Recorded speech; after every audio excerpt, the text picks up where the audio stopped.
हम खबर आपको दें, इमरान खान की मकबूलियत से खाइफ हुकूमत एक बार फिर ज़िमनी इलेक्शन से राह फरार इख्तियार करने लगी। वजारत दाखिला ने इलेक्शन कमीशन से 90 रोज तक इलेक्शन मुलतवी करने की दरख्वास्त कर दी। वजारत दाखिला का इलेक्शन कमीशन को लिखा खत बोल न्यूज़ ने हासिल कर लिया।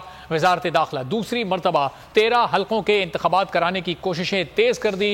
वजारत दाखिला ने पिछली बार सैलाब, दहशतगर्दी और फोर्सेस के मसरूफ होने के बहाने पर ज़िमनी इलेक्शन मुलतवी कराए। वजारत दाखिला ने इस बार डेंगू के फैलाव को भी ज़िमनी इंतखाबात रोकने का बहाना बना लिया। सरकारी वसाइल सैलाब ज़दा लोगों की बहाली पर लगे हैं। वजारत दाखिला के खत में यह चीज़ सामने आई है। मुस्तनद इत्तलात हैं कि एक सियासी जमात 12 अक्टूबर से 17 अक्टूबर के दरमियान इस्लामाबाद का घेराव करना चाहती है। इस्लामाबाद के घेराव की वजह से फोर्सेस मसरूफ हैं। वजारत दाखिला ने अपने खत में ये तमाम जवाब इलेक्शन कमीशन को पेश किए हैं और उससे दरख्वास्त की है कि 90 दिन के लिए ज़िमनी इलेक्शन को मुलतवी किया जाए। इमरान खान की मकबूलियत से खाइफ हुकूमत एक बार फिर ज़िमनी इलेक्शन से राह फरार इख्तियार करने लगी है। वजारत दाखिला ने इस सिलसिले में इलेक्शन कमीशन को खत लिखा है, जिसकी कॉपी बोल न्यूज़ ने हासिल कर ली है। इलेक्शन कमीशन से 90 रोज तक इलेक्शन मुलतवी करने की दरख्वास्त कर दी गई है।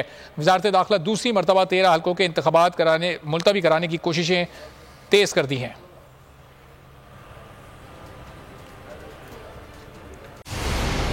मंजिल, रास्ता,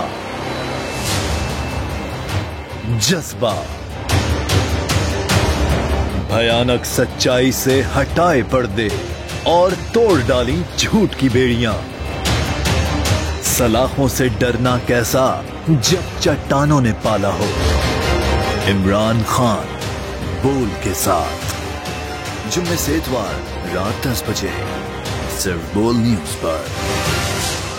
सबसे ज्यादा व्यूज, सबसे ज्यादा रील्स और सबसे ज्यादा रेटिंग के साथ बोल अब भी नंबर 1 पोजीशन पर बरकरार।